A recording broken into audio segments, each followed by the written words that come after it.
você, muito obrigado pela sua audiência. Estamos no ar com mais uma edição do Nossa Unesc, é o programa das boas notícias da nossa universidade comunitária, trazendo tudo o que é destaque na pesquisa, na extensão, nas relações com a comunidade, na prestação de serviços, em tudo o que faz a Unesc se envolver tão direta e decisivamente com o Grande Sul catarinense. Lembro para você que esse é um programa da Ecocria, nossa Escola de Comunicação Criativa da Unesc, que oferece para você os nossos cursos de jornalismo, publicidade, propaganda e comunicação digital. Convidamos você a conhecer o jeito Unesc de formar os profissionais do futuro na comunicação.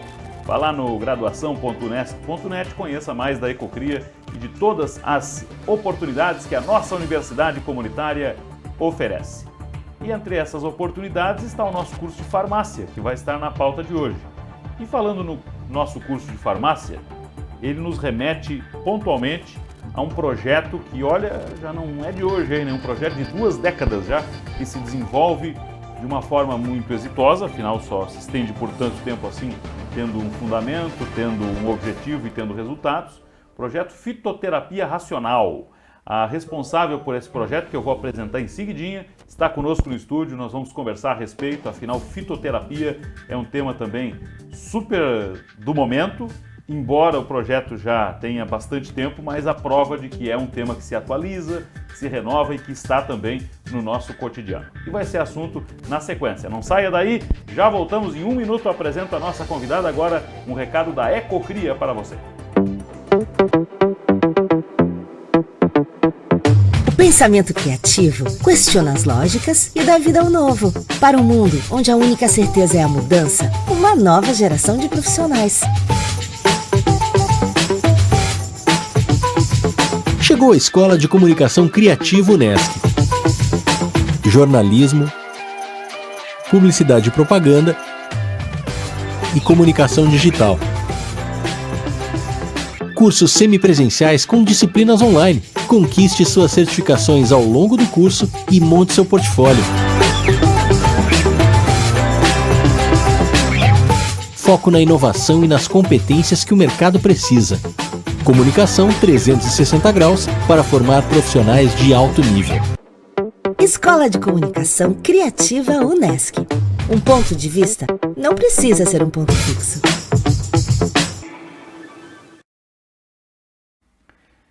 Esse é o Nossa Unesc, programa da nossa universidade comunitária, já colocando na tela para você a nossa convidada de hoje, que é responsável pelo projeto Fitoterapia Racional, que é o nosso assunto principal dessa edição. Tenho a satisfação de receber a professora Ângela Rossato, do nosso curso de farmácia. Tudo bom, professora? Obrigado pela presença aqui. O prazer é meu estar com vocês. Vamos começar definindo para a nossa audiência, começar bem do comecinho, né, definindo a fitoterapia para a nossa audiência, professora. Bom, então a fitoterapia, ela é uma prática milenar, né? Então lá desde os primórdios da humanidade, a gente tem o uso de plantas medicinais, né, para a cura dos diversos males. Inicialmente, então, o homem, ele utilizava, né, os alimentos e as plantas e percebeu efeitos medicinais. E começou a selecionar, então, as espécies, né, que ele sentia esse efeito benéfico, também observando animais domésticos e silvestres, e também de uma forma intuitiva, e foi repassando essa informação aos seus descendentes. Então, na atualidade, a gente tem que a fitoterapia é uma prática terapêutica, com utilização de plantas medicinais e seus extratos, né? Não é incluído nessas preparações substâncias químicas sintéticas ou purificadas, e utilizadas, então, na prática clínica e na prática de autocuidado e autoatenção em saúde. E a fitoterapia, ela tem uma dinâmica ou ela lida sempre por muito tempo com a mesma descoberta, a mesma planta, o mesmo resultado, ou ela está se reinventando, tem sempre novas descobertas? Como é que é isso, professor? Não, ela sempre tem novas descobertas, né? Então, a fitoterapia, a gente fala que ela tem 4 contextos, que eu costumo chamar de fitoterapia contemporânea, baseada em evidências, experiências e equívocos, porque também tem bastante equívoco, né? Então, tudo começa com a fitoterapia tradicional, né? Então, naquele contexto comunitário, familiar, né, das pessoas utilizando as plantas. Essa prática, ela vai se consolidando, né? Então, assim, muitos países têm registro dessa utilização de plantas, e esse registro vai se sistematizando, se consolidando, a exemplo da medicina tradicional chinesa, né, que utiliza plantas medicinais, e o registro dessa prática popular sistematizada com todas as informações, ela se caracteriza como fitoterapia tradicional.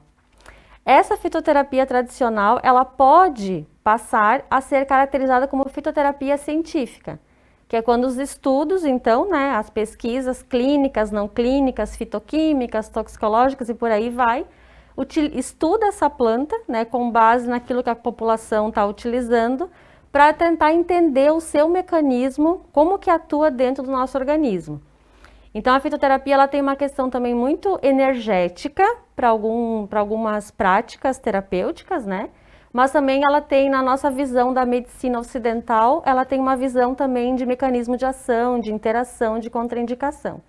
E o equívoco é quando a gente utiliza, às vezes, de forma equivocada, né? Ou utiliza produtos vegetais de qualidade duvidosa, que aí não garantem a qualidade.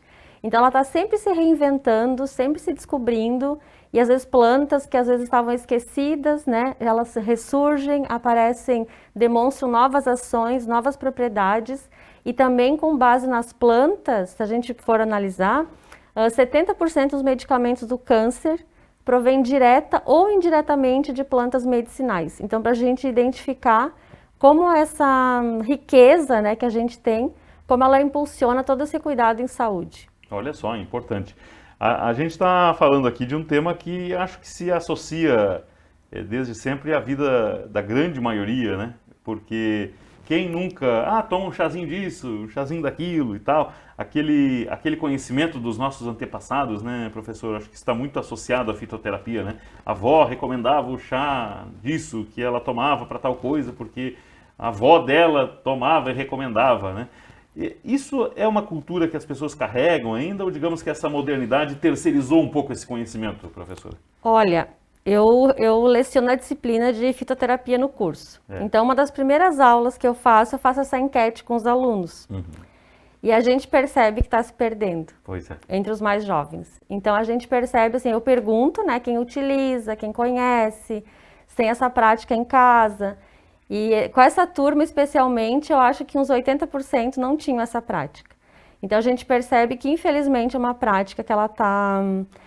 E, assim, às vezes até duvidam, né? Não sei se está certo, né? Eles colocam. Então, assim, não tem o certo, né? O que tem é a prática cotidiana. Então, eu digo que a fitoterapia popular, a melhor fonte de informação é aquela que vem da prática familiar, do uso. Então, se a avó usava, se a mãe usava, se a tia usava, vocês podem continuar utilizando com segurança essa planta. Porque o uso popular familiar, ele de certa forma valida, né, essa planta com esses resultados que ela tem. E a maioria das plantas que o pessoal usa aqui na região, que a gente já fez várias pesquisas e vários levantamentos etnobotânicos, já são plantas assim consagradas, né? Então, alguma que outra assim que é um pouco mais desconhecida.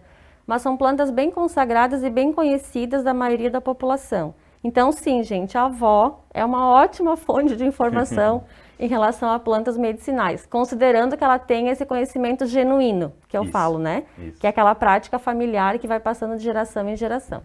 E quais são as mais corriqueiras plantas utilizadas, hein, professora? Olha, a gente fez 3 diagnósticos com os profissionais da saúde também.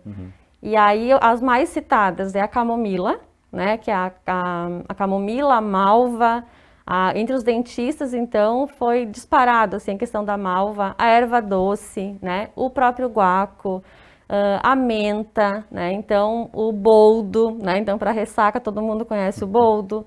Então, são essas plantas, o alho também é uma planta bastante utilizada, né, então, são essas plantas mais corriqueiras mesmo que o pessoal utiliza. Mas a camomila e a malva, elas são disparadas, assim, na utilização aqui na região. Erva doce também. Tem alguma forma de manuseio, de uso, de tentativa de uso que acaba daqui a pouco danificando o efeito, acaba tirando o efeito daquela planta, professor? Cada planta tem uma forma correta de preparo, né? Então, assim, tem o conhecimento acadêmico que a gente tem que estudar para aprender. E tem aquele conhecimento popular genuíno, né? Então, assim, essas pessoas que têm domínio de plantas medicinais, elas sabem o jeito correto de utilizar. Então, quem às vezes acaba pecando um pouco são as pessoas que não têm esse contato mais genuíno. Então, sim, por exemplo, a maioria das plantas que a gente utiliza, elas são plantas aromáticas, né? Então, o que é isso? São plantas que têm óleos essenciais, que é um dos componentes da planta, porque a gente precisa compreender que a planta é um fitocomplexo. Então, a gente tem que imaginar que dentro dela tem mais de 100 compostos químicos, bem mais de 100 compostos químicos, que eles atuam em sinergismo no nosso corpo. E quem trabalha com a fito, né, e os livros também publicam isso, que essas substâncias que trabalham em sinergismo, quando a gente ingere, elas se modulam à necessidade do nosso corpo. Então, é um mecanismo inteligente, porque a natureza é muito inteligente. Então, o que acontece? Se eu preparo essas plantas aromáticas, por exemplo, fazendo um chá na forma de decocção, que é quando eu vou ferver tudo junto, eu vou estar inativando, eu vou estar volatilizando esses compostos aromáticos, que aí dá aquele cheirinho bem gostoso na cozinha, né? Mas é o óleo volátil indo embora. Então, eu não vou ter esse efeito do óleo essencial, do óleo volátil, que tem uma ação muito poderosa. E também eu tenho muitas plantas ricas em mucilagens, que têm uma ação anti-inflamatória também. Então, se eu fervo elas, eu perco essa mucilagem se quebra e eu perco. Então, a maioria das plantas aromáticas, a forma de preparação é por infusão, que é esquentar a água, quando estiver previamente em ebulição, a gente verte sobre uma xícara, então eles também recomendam que seja uma xícara grossa, com vidro mais grosso, porque aquela velocidade que tem, a gente teria que deixar tapado de 10 a 15 minutos, dependendo da planta, então isso na literatura a gente encontra, se é 5, se é 10, se é 15 minutos. Então aquele tempo, aquela velocidade que a água vai diminuindo, né, que a água vai caindo a temperatura, é a velocidade ideal e o tempo ideal para fazer a extração para a infusão, né? Então, por exemplo. Mas aí na infusão não vai haver a perda dos... Porque eu vou tapar. Certo. Eu tapo, né? Eu não vou ficar fervendo e cozinhando junto. Então, eu tapo. Então, a maioria dos chás, não são todos, né? Mas a maioria dos chás, eles são preparados por infusão. E aí a importância de utilizar sempre um material que o vidro, então, é o melhor material. E que a gente tape e deixe aquele tempo em contato, que a gente chama, né? Se for 5, 10 minutos, deixa o tempo em contato para que realmente ocorra a extração dos ativos para ter o efeito terapêutico. Então tem muitos casos, professora, de chás que a gente está tomando tendo perdido o efeito pela forma equivocada de preparo, por ter fervido, por exemplo. Sim, muitos podem acontecer isso. E aí também na fervura eu posso estar extraindo substâncias que às vezes podem ter toxicidade, que na forma de infusão a gente não extrairia. Então, para as plantas que já são validadas, que a gente diz que a ciência já estudou, que já foi validada, a gente encontra nas literaturas todas as formas, né, de preparo, assim, as formas ideais de preparo para que ocorra essa extração. Professora, e esses chás que a gente compra de caixinha, assim, do saquinho esses chás funcionam ou não? Parece que tu leu a minha mente, eu ia falar isso. Então, assim, são diferenças, tá? Então, são diferenças. O chá que a gente compra, esse de saquinho, o registro desse chá é como alimento, tá? Então, ele tem um registro como alimento. Esse registro, o que a empresa tem que dar conta, né, para ter esse registro? Ela precisa garantir a identificação botânica da planta, então isso também é bem importante, né, o pessoal ficar atento, que não é interessante eu falar de boca em boca, assim, né? Então, se eu vou pegar uma planta que é de conhecimento popular, que eu vá até o quintal dessa pessoa e reconheça essa planta, e até leve uma mudinha dessa planta para minha casa. Porque aí eu sei que aquela informação que essa pessoa me passou é daquela planta, né? Porque o nome popular, ele é um apelido. Então, assim, às vezes alguém conhece uma planta com um nome, mas é outra planta para mim. Aí, essa planta é bom para isso, aí eu começo a utilizar para outra coisa. Enfim, então essas empresas, elas precisam garantir a identificação botânica, né? Então precisa ser, por exemplo, se for a Pimpinella anisium, tem que ser a Pimpinella anisium. Elas precisam garantir a estabilidade microbiológica, né? Então a questão dos contaminantes microbiológicos e precisam garantir os contaminantes químicos também. Então não pode ter pesticida, agrotóxico, coisas assim. Agora, ela não tem obrigatoriedade de manter os compostos químicos ativos. Que o que acontece? Que tem relação com a época de colheita da planta, o método de secagem, de trituração, então ela não tem essa obrigação. Então, o que eu quero dizer com isso? Que vai depender muito da sorte. Porque tá tudo certo com a empresa, entende? Ela tem o registro como alimento. Então, ela não tem essa obrigação de manter estabilidade química. Mas pode ser que tenha estabilidade química porque ela coletou na época correta, secou na temperatura correta, transportou corretamente, e aí ela tem esse efeito, né? Então, ela pode ter essa ação, mas a gente não tem essa garantia dessa ação farmacológica. Certo, certo. Eu vou continuar com a professora Ângela Rossato, a gente vai falar mais sobre fitoterapia, vamos falar mais sobre o projeto em si, né? São 20 anos aí de projeto. Em seguidinho, a professora continua conosco. Mas agora, eu quero chamar a atenção sua, aqui do programa, para mais uma produção da Unesc TV sobre o muito do que acontece aqui dentro da Unesc, os serviços que existem para as atividades internas, para as externas também. Nós temos um comitê de ética em pesquisa aqui na Unesc que nós vamos apresentar a partir de agora nessa produção da Unesc TV. Confira.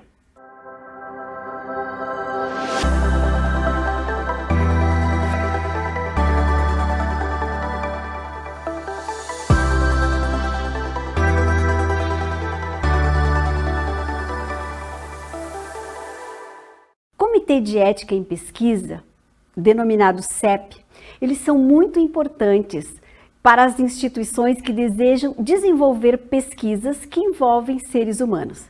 Ele é um colegiado interdisciplinar, então ele atua em várias áreas do conhecimento, mas que tem por maior finalidade proteger os participantes da pesquisa, aqueles indivíduos, então, que vão fazer parte do desenvolvimento de um projeto.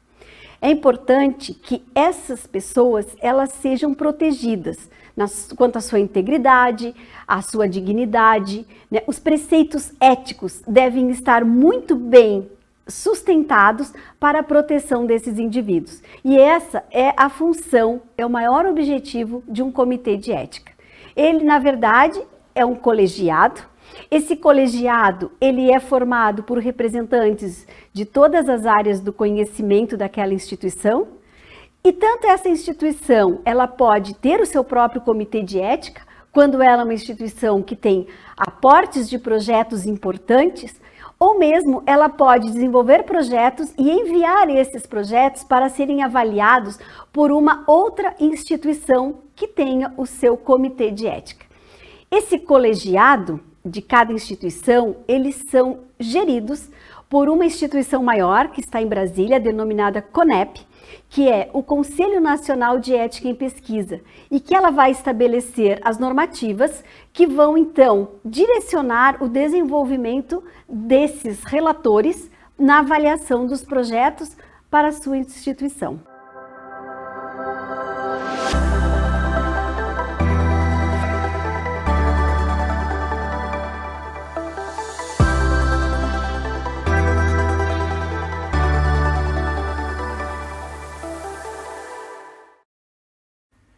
Muito bom, muito bom. Nós teremos na próxima edição mais detalhes e você confere outras informações lá no canal da Unesc TV no YouTube. Fazemos um intervalo, na volta o arremate do nosso bate-papo sobre fitoterapia com a professora Ângela. Continue conosco, este é o Nossa Unesc, já voltamos. É hora de recomeçar. A Unesc está com matrículas abertas para os cursos de graduação com início neste semestre. Tudo na Unesc foi pensado para o estudante viver o melhor da experiência acadêmica. Um lindo campus amplo e arejado, salas adaptadas com tecnologia inovadora e toda a universidade alinhada com os melhores protocolos de biossegurança. Nossa universidade também investiu em alta tecnologia, com novos formatos e flexibilidade no modelo pedagógico. O estudante tem a possibilidade de assistir a aula no conforto da sua casa, mas com a interatividade do presencial. A Unesc também está com propostas acessíveis e flexíveis para você realizar o sonho de estudar em uma grande universidade. A hora é agora. Matricule-se já. Faça a diferença e venha para a Unesc, formação que o mercado de trabalho reconhece. Conheça os cursos e as propostas. Ligue 99915-0433. Unesc, a nossa universidade. Quando pensamos no futuro, imaginamos olhar para frente. Mas o futuro já está ao nosso lado. Todos os dias a Unesc escreve um pouco de como será o amanhã, promovendo o desenvolvimento pessoal e coletivo da nossa sociedade. De que tempo você é? Os novos tempos exigem rápida capacidade de adaptação, onde aprender é um processo contínuo e ter propósito é importante. As empresas e instituições valorizam novas competências profissionais e as pessoas procuram negócios preocupados em gerar valor para o mundo. Venha construir o novo com a Unesc, uma universidade completa que oferece ensino de excelência em diferentes modalidades. Experimente primeiro como vai ser a educação do futuro e descubra todas as vantagens da Unesc Virtual, o EAD da universidade que você conhece e o mundo reconhece.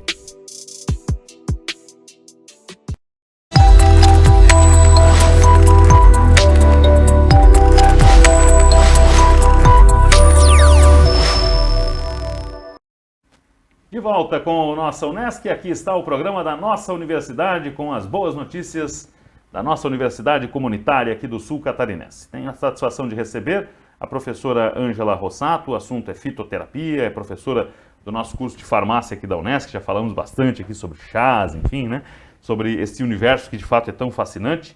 Mas, e esse projeto? São 20 anos fitoterapia racional. O que é o projeto, professora? Isso, são 20 anos de projeto, né? Ele iniciou na segunda jornada catarinense de plantas medicinais, que foi sediada aqui na Unesc. E aí as agentes da Pastoral da Saúde, né, aqui da nossa região, da Diocese de Criciúma, participaram desse evento. Inclusive elas participam de todas as edições da Jornada Catarinense de Plantas Medicinais. E aí surgiu uma vontade, assim, de estudar mais as plantas e conhecer mais as plantas. Então, a parceria surgiu entre a universidade, né?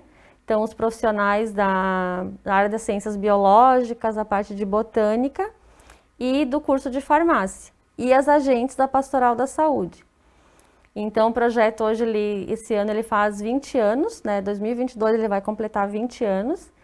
Que ele começou em 2002, se eu não me engano, e eu iniciei no projeto em 2006, como então coordenadora do projeto. Então, mensalmente, né, é escolhida uma planta medicinal que as agentes da pastoral utilizam. Então, assim, envolve muitos municípios aqui da Diocese de Criciúma, não sei estimar quantos municípios são, mas são em torno de 450 agentes, né, da Pastoral da Saúde. Então, para a Unesc, antes do Covid, né, vinham em torno de 35, 40 mulheres e elas escolhem uma planta medicinal de interesse delas, né, que elas utilizam, ou que a população começa a procurar muito elas para recolher informações. Então, às vezes sai na mídia, sai em propaganda, sai na internet e o pessoal começa a acessar muito elas e aí às vezes elas não conhecem essa planta, então elas trazem essa planta para a gente estudar.